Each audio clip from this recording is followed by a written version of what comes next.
what is that you really care about in life? That in itself can be the motivation that you need.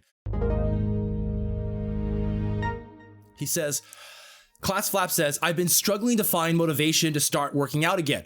What is your reason for doing it? I understand if you don't want to talk about it for now. Nah, man, I love talking about motivation. And the thing about motivation is there's so many different directions in which we can talk about this and why someone is not motivated, what's holding them back.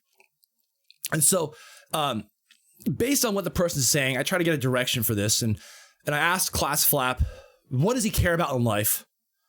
Like, where does he want to be years from now? What's he looking forward to? That kind of stuff. And he says, this will probably sound very pessimistic. I think it boils down to a bigger mindset issue. Me being like, in the end, it doesn't matter if I work out or not. We're all going to die. He says, I cared a lot about my grandparents. They both died shortly after each other within 1 year. In regard to where I want to see myself in 5 to 10 years, I really have no idea. So Class Flap, it may be that you need to do some soul searching about what is that you really care about in life. That in itself can be the motivation that you need. So motivation, let's break down motivation. The motivation people usually think about is like this emotional high, like, man, I just got to kill it. Man, I've got to just kill it today in the gym. We got to push hard and man, like need nothing back. Man, I need that willpower. I need to just, I got to have that strong emotion to really just kill it in the gym. And that mindset is you're basically just riding on willpower and high emotions, which can absolutely fuel you, but that's temporary and that goes down. Like we have good days, we have bad days. That's normal. That's the normal human experience. It is unusual to always have super high emotion and energy and willpower at all times, like above your normal, whatever your normal is. We'll have different normals, but I'm talking about you can't ride that high forever. You shouldn't plan on that. Sure, I think it's a smart strategy to take one of those highs and try to form habits and try to form a long-lasting habit that does not require willpower and motivation and all that stuff, the extra like oomph to keep going. I think that's good. That's a good idea, but don't count on that lasting because it won't. And so in the case of Class Flap, I think there's like I kind of said, like as a mindset issue, I think the bigger mindset thing does play a role here, which is what do you care about? So you asked me about what's the reason why I'm doing it. There's a lot of different reasons. And I'll say in no particular order, I have to think about the real order. You know what? I'll just walk you through my life. The story of my life when I was born. Basically, my dad worked out a lot at home. His workouts weren't very good. I mean, like from a technical standpoint, looking back on it, they were kind of crappy workouts. But seeing him do it at home and growing up exposed to it, he would do stair climbing on our stairs, go up and down a lot. And he would also do some basic like push-ups and sit-ups, that kind of stuff. Basic workouts at home.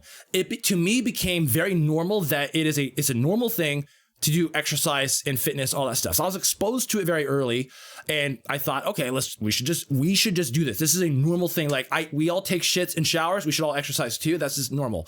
Okay.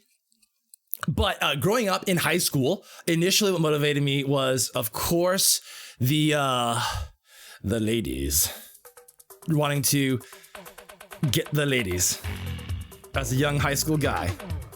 But that didn't really do much. I mean, honestly, it's more of a motivating thing for guys than girls. But so yeah, I wanted to get bigger and stronger as a guy, to feel bigger and stronger and also to attract women, which in a nutshell, it didn't actually make that big of a difference.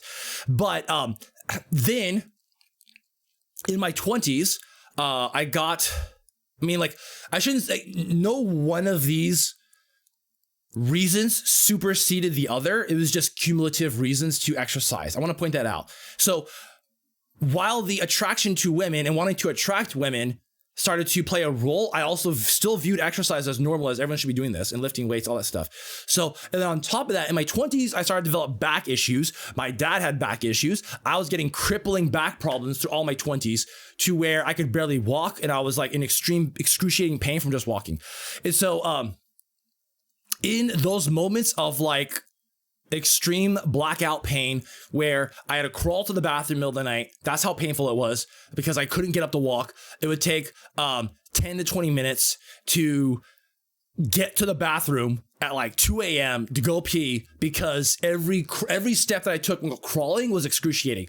In those moments where I would have rather blacked out than experienced the pain I was experiencing, I swore like I was begging God and just begging anything out there. Like if only I had another chance to like do it right, or like if I could just, if I will never take my body for granted again, that kind of stuff. Like that's the stuff I was thinking about, and just the desperation to eliminate pain when you're in those moments is massive. And I would have, I learned those times to just never take my body for granted and always take care of it. So eventually I did get my back problem solved. And these days, if I were to think about like why I want to, like, what's my motivation, my reason for doing it is multiple, right? I want to look good for myself. I want to look good for my wife. I want to be healthy and strong for my kids. I want to set a good example for my kids. I do not want to be the person in a wheelchair where other people have to take care of me. I want to be able to pick up my kids and play with them. I want them to be able to ride me like a horse so I can give them a normal childhood relationship with a father who can play with them at the level they want to play with. That's what I want. And thinking about that and not having that, because like really like 10 years ago, I was afraid I'd be in a fucking wheelchair by now, by 35. And I'm stronger than I've ever been. Doctors told me get surgery or get used to it because they were not helpful in my back issues. But to not go back there, that's very motivating. That's one reason why I don't want to like stop lifting, because lifting, like deadlifting and squats maybe are not good for my back. It's hard to say, but doing deadlifting is pretty good for my back. It feels good. It helps. So like getting up to do deadlifts, getting up to stay consistent with my exercise, getting up so I can live to see my kids grow up and get married and have their own kids, and hopefully see my great grandkids. That'd be fantastic. Those are all very motivating factors to just keep on going. Couple that with, this is a habit at this point, and it's not that hard for me to keep it going. Couple that with now also streaming. I have a responsibility or a duty, I feel like, to you guys to continue my journey, to show it and to help others along the way. All of these combined is what makes it so easy for me to say, yeah, let's go work out. Like on 7 a.m. or whatever, when I want to keep sleeping sometimes, I just don't feel like working out today. I'd rather just eat donuts and play games, because like, let's be honest, which one's more enjoyable? Donuts and playing games is way more enjoyable than exercising. I'm just straight up, I'm be honest with you guys. Video games are way more fun than lifting weights, hands down. There's other things that are more gratifying about lifting weights in terms of seeing progress, which is another good thing to focus on. But I'm keeping it real with you guys, but seeing the bigger picture and all this stuff and all those factors I listed are some of the reasons why I keep doing it. Also touching on the motivation part, there's something very satisfying about crafting and building things. I think this is part of the human experience where you guys ever experienced this, like whether it's art or a good program, or like you're like building something like I don't know, you're using like your tools, like in cutting wood or whatever to build something.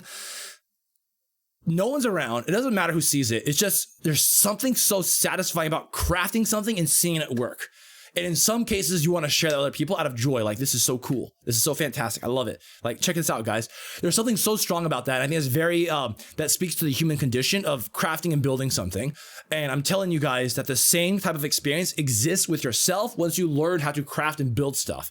That is, once you learn how easy it is to control,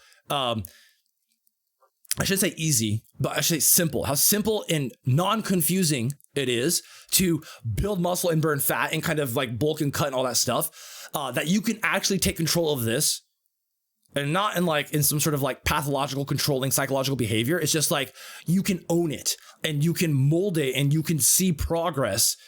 There's like, people say progress is addicting, and I think this is what they mean, is that seeing that you can control something and craft something is very similar to the other experience of like, I built this beautiful sculpture, I created this cool program that does exactly what I thought it's going to do.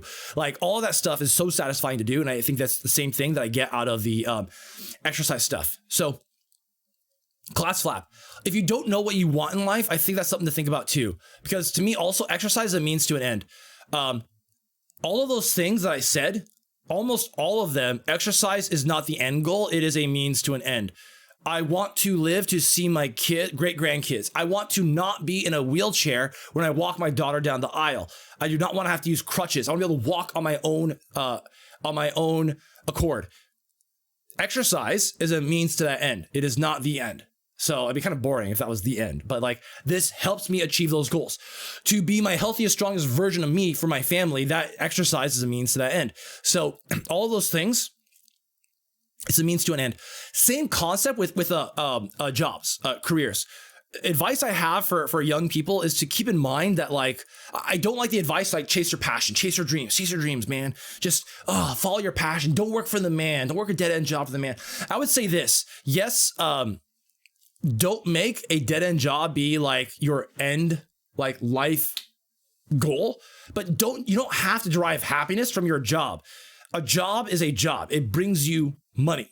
And that money, what do you do with that money? It could be a means to an end. In my case, it's a means to an end to be able to do stuff like help you guys have a good, happy life here. Be able to do stuff like, stream and not be that worried about money. So Brother Skididi says, I guess it's because I'm almost a decade older than you, but I have to say I've hit the point where I can't bring myself to pound a pint of Ben & Jerry's because I know I'll feel gross, I'll get bigger, set myself back. But this is after spending years of exercising, swimming, now running, and learning how to appreciate the simple pleasure of being outdoors, doing something that makes me healthier.